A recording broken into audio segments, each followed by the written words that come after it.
1993 के मुंबई बम धमाकों में पहली फांसी होगी, लेकिन ये पहली फांसी विवादों में घिर चुकी है। फांसी के खिलाफ खड़े होने वाले लोग उस डील का हवाला दे रहे हैं जो साल 1994 में सीबीआई और याकूब मेमन के बीच हुई थी।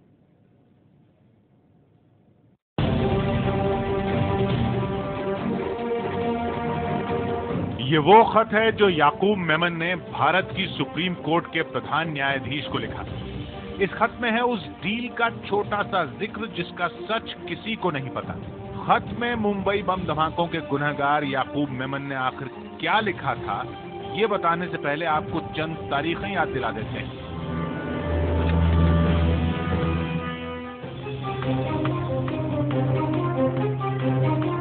22 साल पहले 12 मार्च 1993 को एक के बाद एक लगातार 13 बम धमाकों ने मुंबई को दहला कर रख दिया था।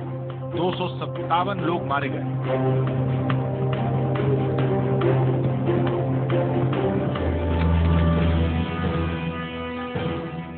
साल 1994 में मुंबई धमाकों से जुड़ा सबसे बड़ा आरोपी दिल्ली में गिरफ्तार हुआ, जिसका नाम है याकूब मेमन। वो मुंबई बम धमाकों के मास्टरमाइंड टाइगर मेमन के साथ फरार हो गया था।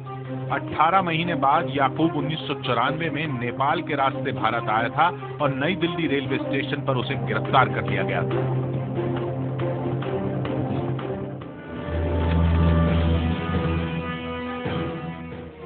तेरह साल बाद उसे मुंबई की टाडा कोर्ट ने फांसी की सजा सुनाई, जिस पर साल 2013 में सुप्रीम कोर्ट ने भी मोहर लगा दी।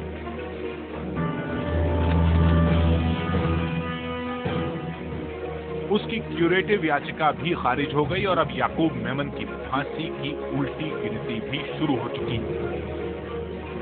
मुंबई बम धमाकों से जुड़ी इन तारीखों के बीच एक डील का जिक्र बार बार सामने आता रहा है। दावा ये किया जाता रहा है कि याकूब मेमन को मुंबई धमाकों के गुनहगारों से पर्दा उठाना था और बदले में भारतीय सुरक्षा एजेंसियों को उसे फांसी से बचाना था।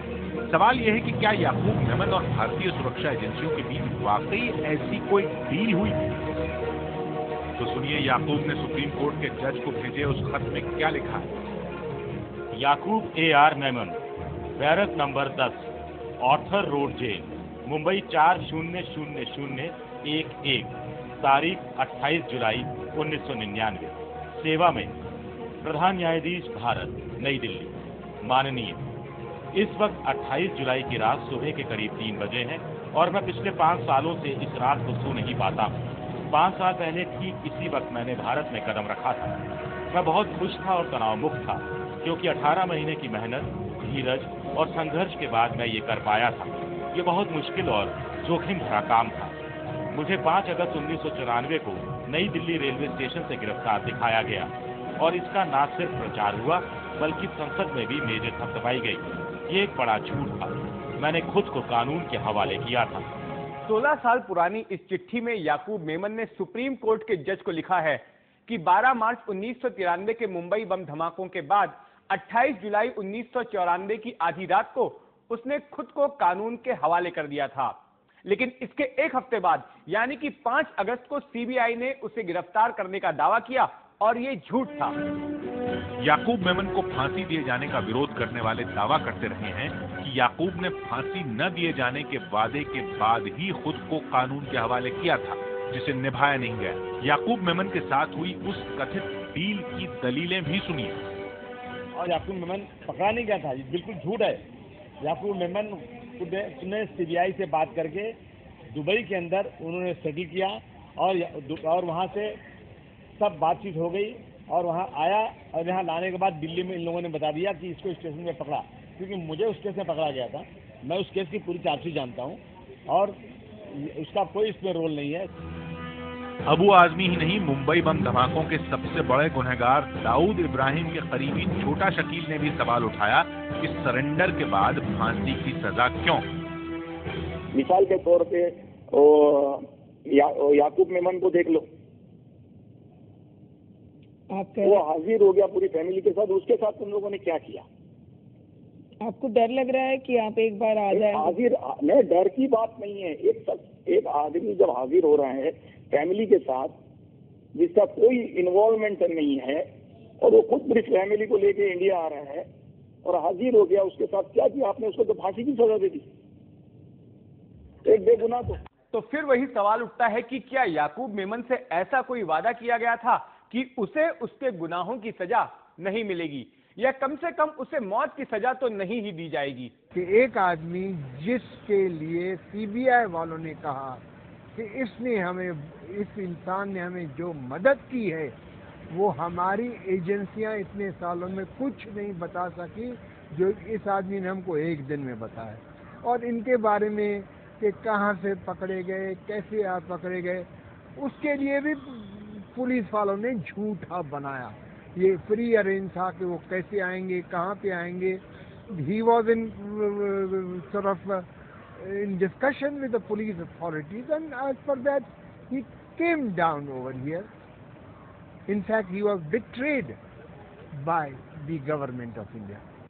श्याम केसवानी के पास तो सुनाने को सीबीआई की वादा खिलाफी की एक और कहानी भी मौजूद है।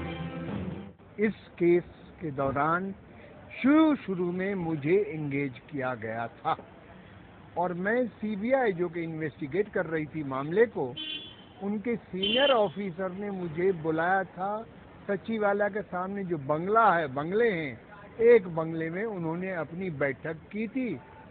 जब मैं गया तो उन्होंने ये कहा कि आपने बेल एप्लीकेशन तैयार की है।